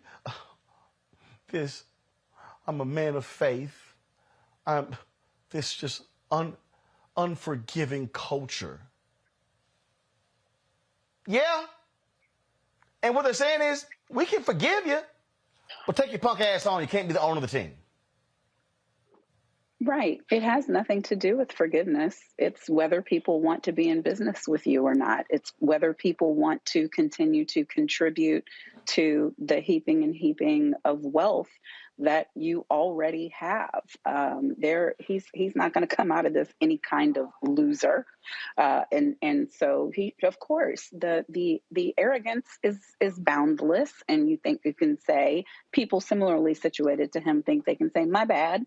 And that they will, I mean, whether we're talking about him or talking about Trump or talking about whoever, these megalominds truly believe that they are in a different stratosphere. And for a very long time, they have been. So this whole thing about the chickens coming home to roost is foreign. And that statement is exactly what I would expect. And Larry, here's the deal. For years, a lot of free agents wouldn't even go to Phoenix because it was a dysfunctional franchise. They made Chris Paul goes there. They made to the NBA Finals, almost won the chip. But the whole deal here is, hey, Robert, folks don't have to be in business with you. And I said last week on this show, when that minority owner came out with his letter and then PayPal came out with theirs, I said, you're going to see other companies who will say, we want no part of your company. And guess what? When you start losing money, yeah, you're going to sell. Now, here's the deal. You know, he's not the sole owner. Now, they let the group that bought it, they bought it for $400 million. This franchise is going to sell for $2 billion. He's going to make a boatload of money. But here's the deal. It's only 31 of these. And you know what? He ain't going to have one of them. Yeah, it's an important point, and this is there's some important layers to this. First of all, the expose that was written a few months ago that uncovered all this racist behavior over the last 17 years. But it's important, Roland, to talk about NBA Commissioner Silver's failure when he came and announced what was going to happen last week. That it was a failure to say that he was going to be forced to sell the team like Sterling was when the LA Clippers. That was a failure. But it took a combination of, like you said, it talked about PayPal because the bottom line is always money. Go ahead. But Larry, he couldn't. No, he couldn't because Adam Silver is an employee. Adam, just like Roger Goodell, the owners, first of all, they're 30, not 31. The owners own the league. So in the case of Sterling, that wasn't Adam Silver said, I'm making a call. That was the owners like, yeah, he got to go. Yeah. So if there were enough owners who would have told Silver, yo, Sarver got to go, he would have pulled the trigger. But Adam Silver himself, he is an employee of the NBA. No, you're right. And what I meant to say is the Board of Governors, right? So you're right. If they had the votes to get him out of there, the Board of Governors, which is comprised of the owners, would have forced him to sell the franchise. But I would want to give a shout out, and certainly not to PayPal, but to LeBron James and Chris Paul, who publicly talked about that they felt like what the NBA did wasn't quite enough. And it wasn't. So you're right. Also, he's going to make a lot of money from selling the team. But it's also the case that no one, like you said, Roland, I'm an NBA fan. Nobody wanted to play for the Suns because they knew all the dysfunction was taking place one of the great things about the organization, besides the owner, is they have a black GM. But in the last couple of years, they hadn't had this much success than the last several years, in fact, when they had Charles Barkley. But he's going to make a lot of money. But the bottom line is, I'm glad he was being forced behind the scenes to sell the team.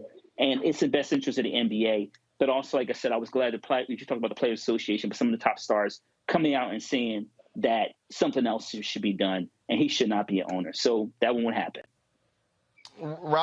Robert, this also shows you the difference between the NBA and the NFL in terms of the reality is the NBA, smaller number of players.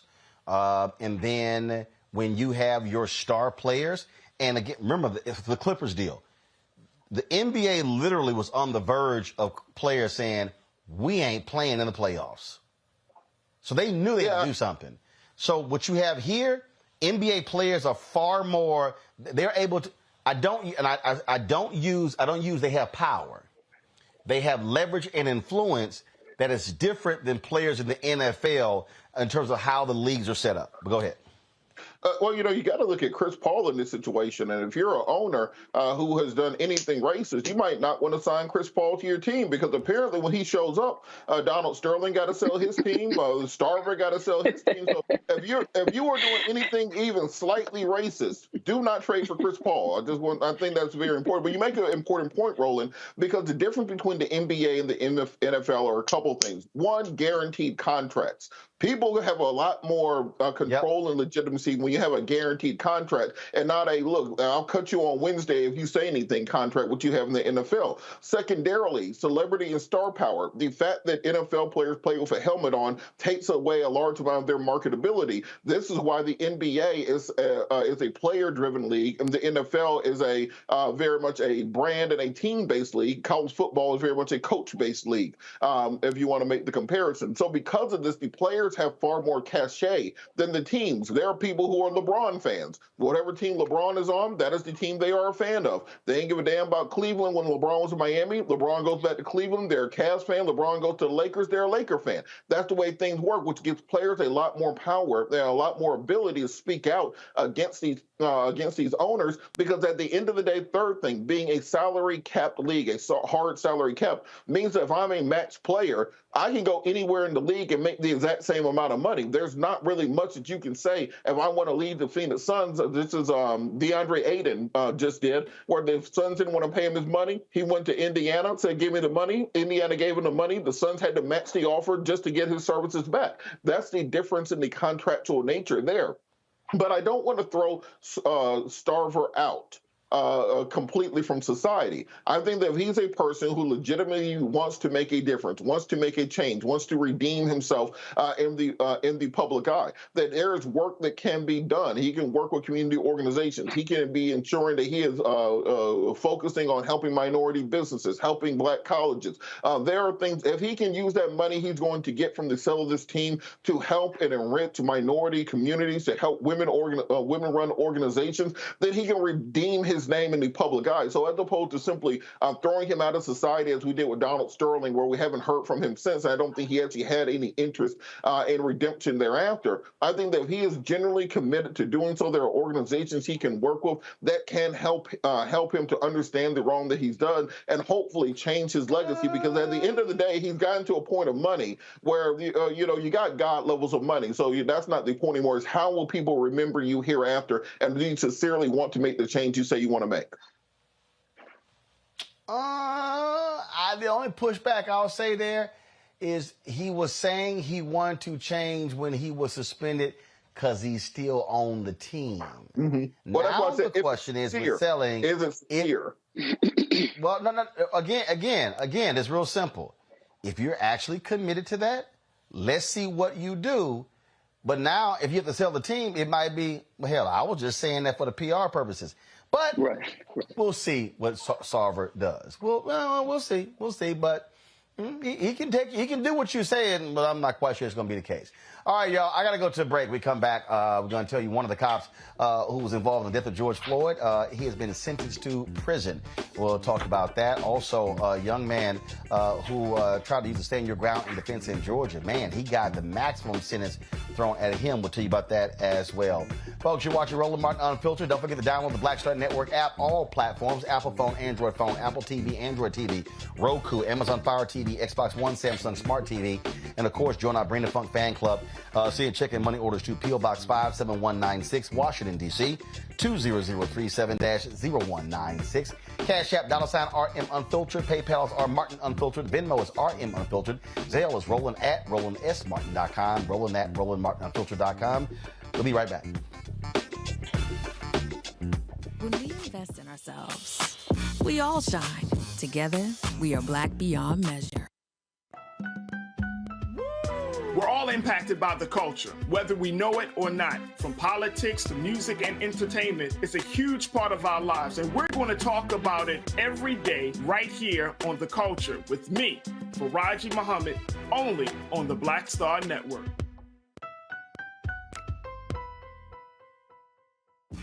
When we invest in ourselves, we're investing in what's next for all of us. Growing, creating, making moves that move us all forward. Together, we are black beyond measure. Hi, I'm BB Winans. Hey, I'm Donnie Simpson. What's up? I'm Lance Gross, and you're watching Roland Martin Unfiltered.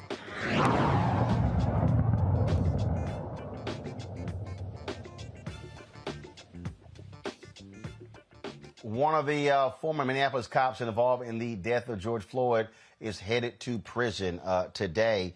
Thomas Lane, he pled guilty to a state charge of aiding and abetting in second-degree manslaughter. In exchange for his plea, prosecutors agreed to dismiss the top charge against him of aiding and abetting second-degree unintentional murder.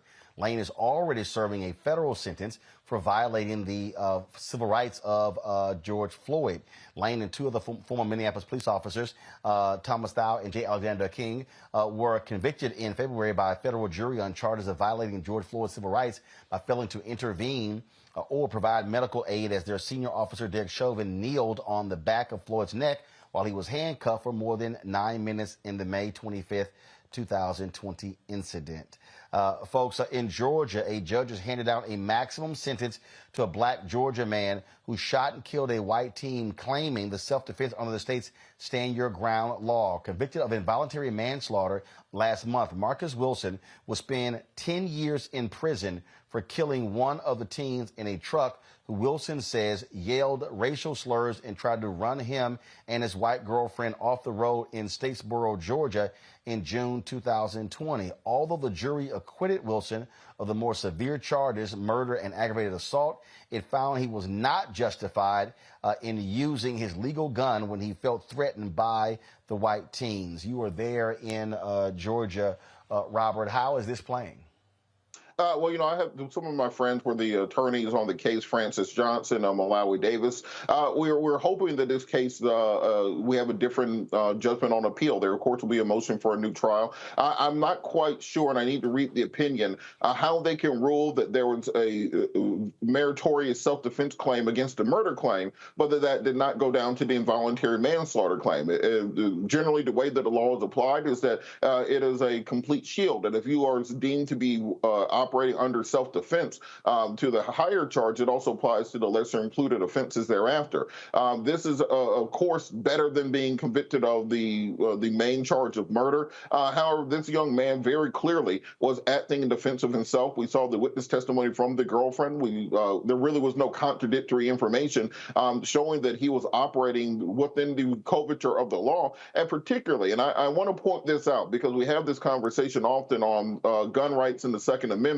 I need these white gun organizations to come in and file amicus briefs on his behalf. The NRA, if you want to claim that you are a gun organization and not just a neo-Confederate organization, this is the test case for you. The Georgia gun organizations that are out there, the major white ones that go show up at all the MAGA rallies, if you really say you are standing up for the unfettered constitutional right to self-defense as articulated in the Second Amendment, we need you showing up and providing legal help and legal defense and amicus briefs in a case of this nature, because we have to ensure that if we are going to say that we're going to have these rights, that they apply to all individuals, not just individuals flying a Confederate flag and wearing a MAGA hat. And I think it's an important case. I hope it gets more national attention than it's gotten thus far. And I think that eventually justice will be served in this case. Also out of Georgia, a white school bus driver gets fired, arrested, and charged for pushing two black students during a confrontation. James O'Neill is facing 2 counts of simple battery over the September 9th incident where he tried to force a 6-year-old boy to sit at the back of the bus.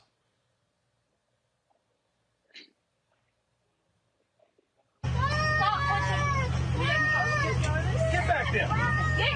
What a pain in the neck you guys are. Get out of here. Get back there. My brother. Shut your mouth. Get back there. What a pain in the neck you guys are. Get out of here. O'Neill was fired after a student uploaded the video, which went viral. Real simple, Monique. Keep your hands off of folk children.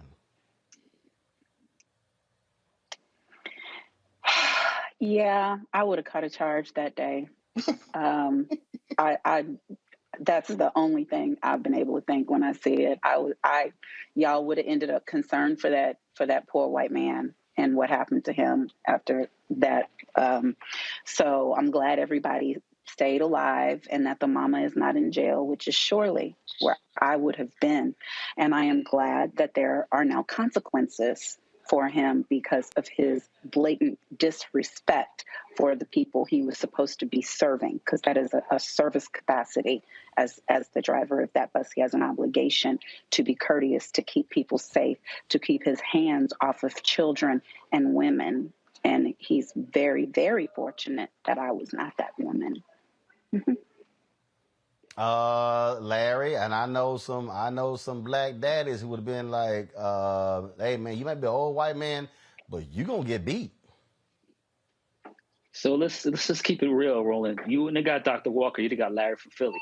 I'm gonna tell you right now, because if he had put my hands on my son, it would have been a problem. They would have had to see somebody a different side. But listen. I'm glad that, first of all, it was caught on video, because frequently when these kind of things happen, the person says it didn't. That's not the way it happened. They're lying, etc. But once again, this is the importance in terms of technology when you catch things like this, in black and white, so to speak. But you can't ever put your hands on kids like that, especially someone else's kids. It would have definitely been a problem for me, and I would have handled it like Monique said. I'd have had to handle it a little bit differently. But I'm glad he was fired and he was charged and was handled the way it should have been handled by law enforcement. But you should never put your hands on other people's kids. Or on other people. A couple of things coming out of the Department of Justice. Let me move on to a couple other stories out of the Department of Justice. An Idaho white supremacist who assaulted a black man has pled guilty to hate crime and false statement charge. Jason Stanley pled guilty to committing a hate crime for his participation in the assault of a black man, goes by the initial of TS, that took place on December 8th, 2018. The DOJ says the defendant, a known white supremacist, singled out and attacked a black man because of his race, violent, hate-driven conduct that has no place in our society today. That's Kristen Clark, of course, who is the Assistant Attorney General who runs the Civil Rights Division. She says the convictions that we have secured in this case make clear the Department of Justice will continue to use every resource in its disposal to fight white supremacist violence. Also, coming out of the DOJ, that is 4 former Georgia correctional officers have been sentenced for assaulting an inmate and covering it up. Lieutenant Gary Staten, Sergeant Patrick Sharp, Deputy Correctional Officer Brian Ford, and Jamal Scott, each sentenced to prison for their roles in the incident. Sharp was also sentenced for beating a different inmate during a separate incident. And one of the things that this DOJ has been doing, they've really been aggressive in going after these corrections officers who have been beating prisoners, who have been violent towards them. And so great job by Kristen Clark and her team. All right, folks, got to go to a quick break. Go ahead.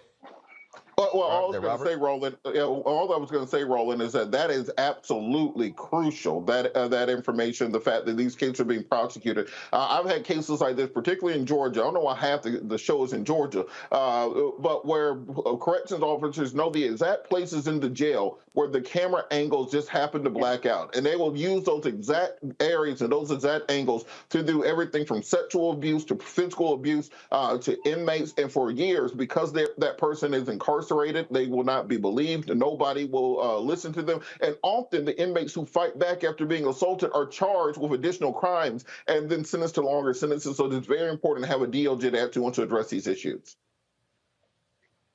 All right, then. All right, folks, hold tight 1 second. We come back from this quick break. We told you the story on Monday of a black teen in Louisiana who was in a beauty pageant where a white judge wrote on his sheet that her hair was not finished. Well, she's wearing an afro. There's a black judge who's defending the white judge. Wait till we read you what she sent us at Roland Martin Unfiltered. That's next on the Black Star Network.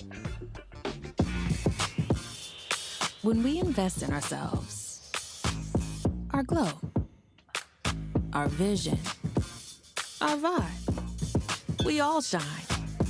Together, we are black beyond measure. Hi, I'm Dr. Jackie Hood Martin, and I have a question for you. Ever feel as if your life is teetering and the weight and pressure of the world is consistently on your shoulders? Well, let me tell you, living a balanced life isn't easy. Join me each Tuesday on Black Star Network for A Balanced Life with Dr. Jackie.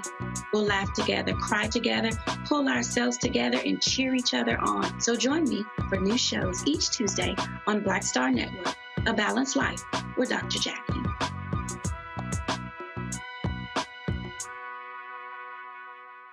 When we invest in ourselves, we all shine. Together, we are black beyond measure.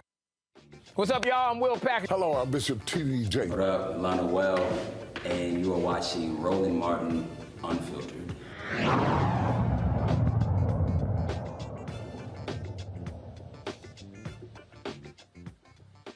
Folks, Monday we had the exclusive story on a black teen who wore her afro in a beauty pageant in Louisiana. Talia Cockburn was a contestant in the beauty pageant, and one of the three judges said that Talia's natural afro, quote, was not finished. Here's what Judge 3 said about Talia. Slow down, finish hair, pretty color dress. Well, one of the judges, who was judge number 2, the black one, and the only black judge, her name is Stacey Simeon Dickens. She saw our story on YouTube and posted this comment on our YouTube channel. Hi, I was one of the judges at the pageant in LA. I just saw the video interview of I am also the current president of the Louisiana Pageant Judges Association, and this was not a race issue. There is an expectation of grooming among other things in pageants. Her sister competed and was more groomed than she, and she placed. It's not about her, the child, was not put together as a whole. Please don't make this a race issue, because we have plenty of things that are racial issues that need highlighting here in Louisiana, but this is not one of them. She said it looked, let's see here. She said it looked like, I got to switch iPads here because one of them just died on me. She said here, give me 1 second, y'all. She said it looked like she had been mistreated, but it's partially her family to blame for putting her up there and not having her completely put together to compete in that type of pageant. Now, y'all keep in mind, the mother and the father said that their younger daughter actually had her hair different. She curled it, was different. So to say that, well, one was finished, so check this out. It's pretty interesting. So my producer reached out to Stacey Simeon Dickens and invited her on the show to explain her comments. But Stacey declined, but she did send this statement. I do not wish to be on the show. My career as an assistant principal won't allow it. However, I would like to make a statement. First, I am a black woman, and I am the president of the Louisiana Pageant Judges Association, and our judges bring a certain level of expertise as judges to each pageant. At each pageant, there are association judges as well as what we would call pageant experience judges, who the pageant directors use their discretion to choose, and that particular judge is not a part of this judges association, so does not have the same level of training as someone in our organization. I would like to apologize that this contestant was hurt by the judge's comments, but would like them to understand that there was no feelings of or prejudice or racism involved in the judge's comments. As judges, association or not, we believe that it is in the best interest of the contestant if we provide constructive criticism to help our contestants better stand out. The judge, being naive, assumed that she had not finished her hair because in this culture of pageants, most young ladies, as the contestant stated herself, wear extensions, both white and black girls. I do feel that this incident highlights the need to further the discussion of diversity and ethnicity in our world of pageantry so that future judges will not make this same mistake or assumption that our natural hair is not considered groomed. As a black judge and former title winner of several Louisiana fair and festival pageants, I've seen other black contestants wear their natural hair, and it was groomed and styled to glorify our culture. The contestant is a beautiful young lady, and I encourage her to continue to compete as her most authentic self in a way that she feels proud in herself and our black heritage. Stacey Simeon is an assistant professor at a Jefferson Davis Parish Elementary School. So Monique, I'm sorry, I said assistant principal. Boy, quite the contrast of statements there. Well, I didn't think they were inconsistent. No, I think so. First of all, I believe her first response was the immediate emotional one to see in the video. And then the second one is the more, okay, this is going to be my public comment. But the whole deal here, and see, this is the thing that when she says, well, you know, the judge was naive, but it's not racist. See, and this is the thing that I keep telling people when we talk about this issue of race. I'm racist, not racist. Issue is not racist, not racist. It's all those things in between that impact here. So to say, well, that judge didn't quite know, but it does goes to show when you have someone who is white, who is unaware of culture, how they bring their biases to the table, which has an impact on that particular young lady. And in talking with her parents and her on Monday, they said she's placed in numerous pageants, but the moment she decided to wear her hair natural, all of a sudden she stopped winning. Or stopped placing, I'm sorry.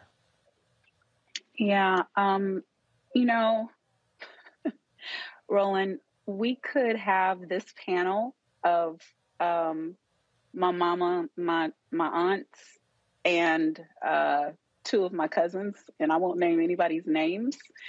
And if they were judging a pageant, because they all come out of that pageant world, they would have said that and some more stuff, because it is a culture and it hasn't moved forward as maybe it should in acceptance of it, of the fact that we don't have to have extensions down our back and pretend to be something or someone that we're not, or buy into ways of adapting Caucasian mannerisms and culture in order to succeed. I think this judge was saying, I didn't score her well either. And in the first statement, she said that she felt overall the contestant could have been more put together, that more time was spent on the sister. And then probably knowing, oops, I shouldn't have put my whole name out there. Then she had to come up with another statement, because here we are sending her name out into the universe. And so I do know that there. Well, I mean, the moment you comment on the public, the moment you comment on the public YouTube channel, you're going to be in the public. Yes, and I'm sure she probably wanted to pull that back, but I only say that to say that whether it is the other Monique, or whether it is my mama and them, there are lots of people who are not white, not lacking education and culture, and not being racist, who believe that even if you wear afro, the afro needs to be coiffed and kept well, and not the way my daughter sometimes likes to leave school and says that the parts that are sticking out make it legitimate, like it's part of her personality. I wasn't raised like that because I'm Southern, very. So I live in that battle in my home, and I do. She goes and does it. She's her own person, but I do frequently say, can't we go to Miss Aisha this weekend and get you a blowout just to make me happy? So that's my transparency for the evening. But I do wish the young lady well, and I wish the assistant principal who dared to write a lengthy statement, I wish her well too. Y'all be easy on her as well. Thank you. No. I love Black women. Larry, go ahead. Black women for the win. Yeah. So this is okay. Well, bottom line is, I mean, look, if she deserves criticism, she gonna get criticism.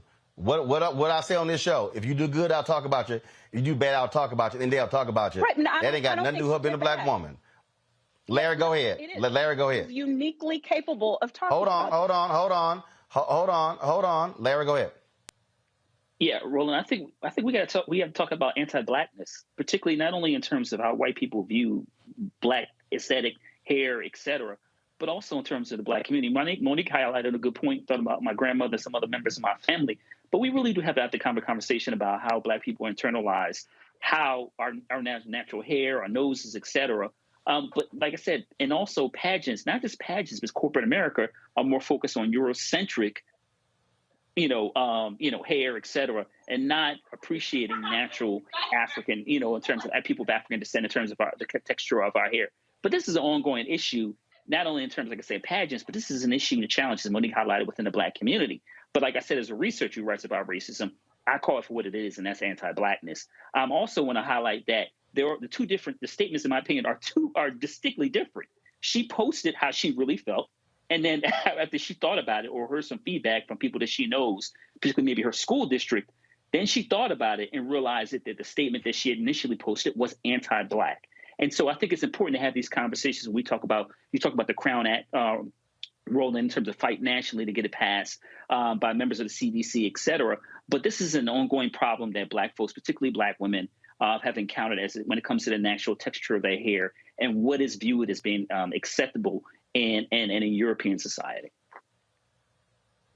Robert, I think Larry makes a great point there. The reality is, whether we want to accept it or not, in many ways, we take on, this view in terms of how white folks also view us, things along those lines. We take that on. And so, look, I mean, I had black folks who some would tweet me who were upset. How dare you wear that African outfit on MSNBC? And I was like, first of all, you can kiss my ass, but we do have to recognize that we also have some self-hate in terms of how we view things, and we have accepted European standards. We have. Well, absolutely. And I think you see this throughout the decolonized world. You can go to Vietnam right now and get a delicious croissant because of colonization. You can go to the Caribbean right now and see people still wearing colonial-style clothing. But just for a second, I'm going to go pull my soapbox out from under the desk and stand on it. All pageants should be banned. Pageants are by their very nature child abuse. You would absolutely never do this to little boys. Hey, Timmy or Todd or whoever, put on this outfit, go out there and look good for the people, smile, arch your back, and walk around so people can judge you. That's a ridiculous thing to do. These pageants started as ways for royals to parade their teenage and preteen daughters out for older, wealthy men to pick among them to decide who will be their child bride. It's It's very much a disgusting situation. One of my favorite movies is Truck Turner, R.I.P. to Nichelle Nichols, but she played a pimpstress named Dorinda. And in the movie, she brings her girls out in order to pay the bounty for the death of Gator to Truck Turner, and the girls go out and they shake it and they get judged by the people. That's the exact same thing as the beauty pageants. So if you are thinking about entering your child into one of these pageants, don't. It's a bad idea. It is a terrible thing that you are doing. These things should be outlawed, and I hope that at some point in the very near future, we stop simply parading young girls out to judge them by their looks and nothing about their character, nothing about their intellect, and then breaking their self-esteem and spirit going forward because some random judge at a county fair in Louisiana didn't like her hair, and that now becomes a national story. Let's make sure that this young girl who's the center of this controversy is being properly supported, being properly loved, being properly given the help that she needs to get through this, because guess what? When she goes to school and people are talking about this is a national story, her hair being ungroomed or nappy or whatever else, that can hurt a young girl's self-esteem, and we need to stop this as a society. And I'll put the soapbox back into the desk. That was excellent, Robert. And with that, That was excellent. Monique, you commenting? I was saying that was excellent, Robert. Thank you. All right. Going to a break. We come back. Tech Talk segment. You looking for some good cannabis? There's an app for it. I'm in Los Angeles. Trust me, I'm quite sure our next guest has lots of clients in the Golden Nugget State. Folks, we'll discuss that next. You're watching Roland Martin Unfiltered right here on the Black Star Network. Folks, Black Star Network is here. I'm real revolutionary right now. Support this man, Black Media. He makes sure that our stories are told.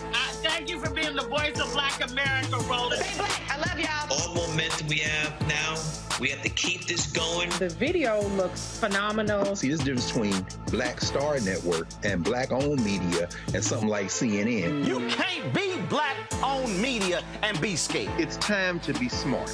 Bring your eyeballs home. You dig?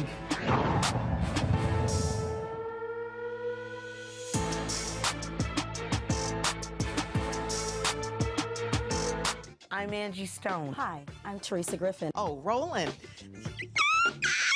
Hey, Roland, I am so disappointed that you are not here, first of all.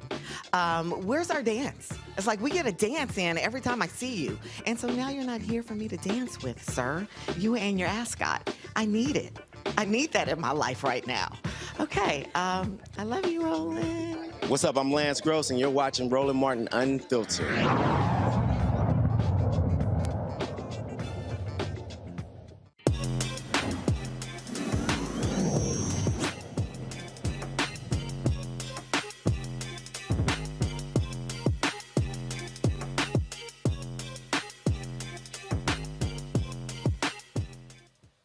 Well, there's an app for everything, including cannabis products and services. You ever heard of Herbon? That's right. The app is a comprehensive cannabis lifestyle marketplace with discounted coupon offers.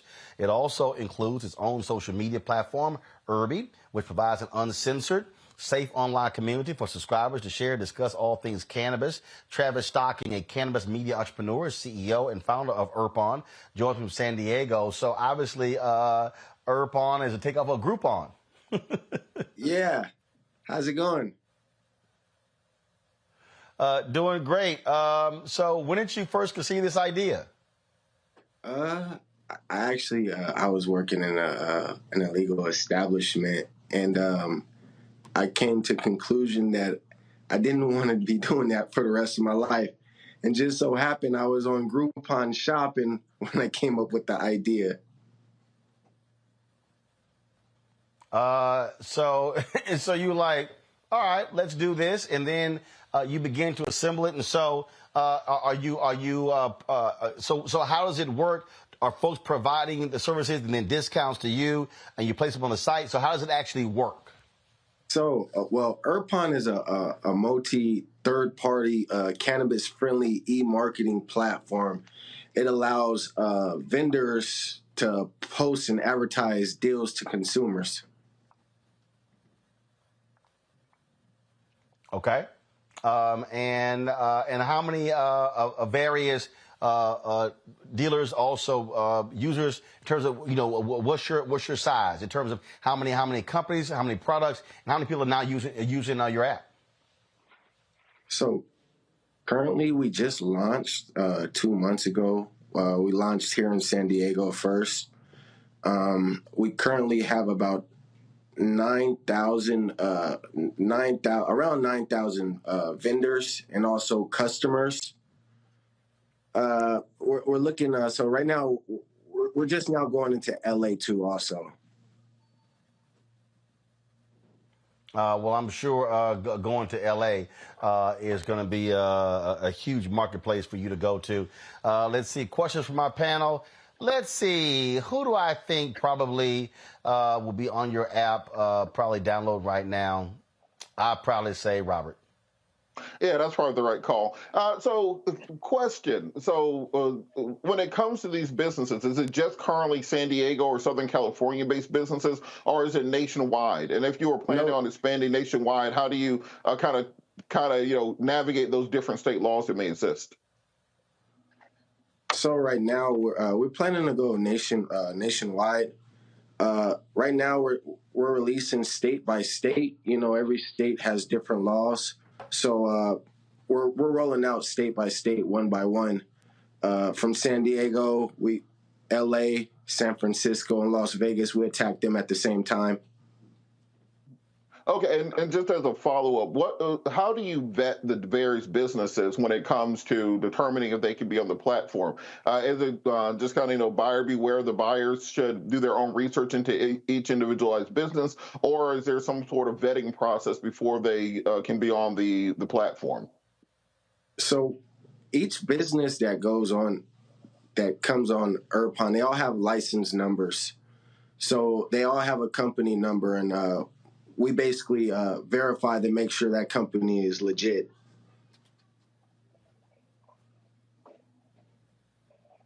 All right. Let's see here. Larry. Yeah, so this is a great concept, particularly considering how they're decriminalizing cannabis, in states throughout the United States. My question is, you just started. It's a good concept. What are your concerns about people duplicating the idea that you have? Particularly, like I said, is you're starting off small and one big and expand. What are your thoughts about trying to stop people from just basically duplicating what you're doing and taking it to more states than you currently are present in right now? I'm really not concerned with any other business right now. It's more focused on what we're doing, how we're going to attack those other markets, the plan that we have for ourselves and for our own company. I'm pretty sure, I'm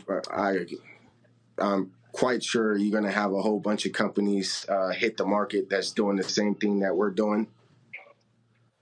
But I always tell people there's a lot of companies, but they always remember that number one company, the company that did it first.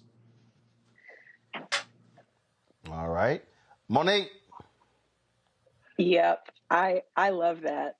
I know we're talking about your product, but the answer that you just gave to me, I don't know why I'm way over here, is a lesson in entrepreneurship. You can't be worried about all other people that are doing it. Just keep the main thing and be the best at it. So I wish you well in your endeavors. And I heard, hey, Robert Patillo, he's a really great business-minded kind of lawyer who may be able to help you make sure your I's are dotted and T's are crossed, and in exchange for product.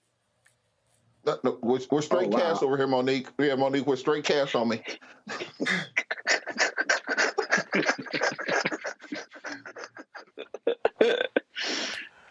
Well, Monique, have y'all both been smoking the same thing today? Is that why you were late, Monique? Okay. No. I think I'm a CBD person. I think it's now time for me to go to the Sidney Poitier documentary. Okay. All right. So, first of all, yes, because y'all about to get the munchies too. We got it. So That's Travis, the best part. Travis, Yeah, well, Travis, look, I'm good. I get the munchies without even using any product. So you're in San Diego. So your next expansion area, you said Los Angeles, and what other cities you looking at?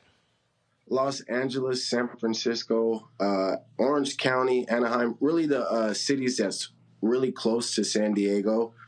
Because San Diego is so close to these other cities, I mean, it'd be easier for me to market to the closer cities than me trying to expand and go far out right away. Okay.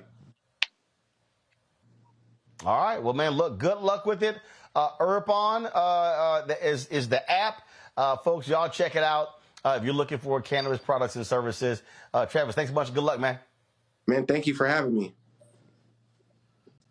I appreciate it. All right, folks, that is it for us. Let me thank the Munchie Queen, Monique. Let me thank the Munchie King, Robert, and Larry.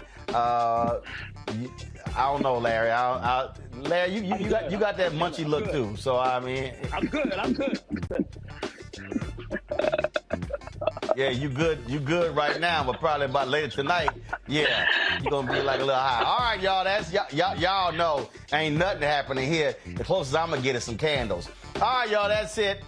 Again, I'm headed out literally, about to get dressed and go to the Sidney Poitier documentary screening with Oprah Winfrey. Reggie Hutland is by Apple Films, and looking forward to that. Reception begins in 15 minutes, and then the doc screening is tonight. And so look forward to some of this comment tomorrow. I'm back in D.C.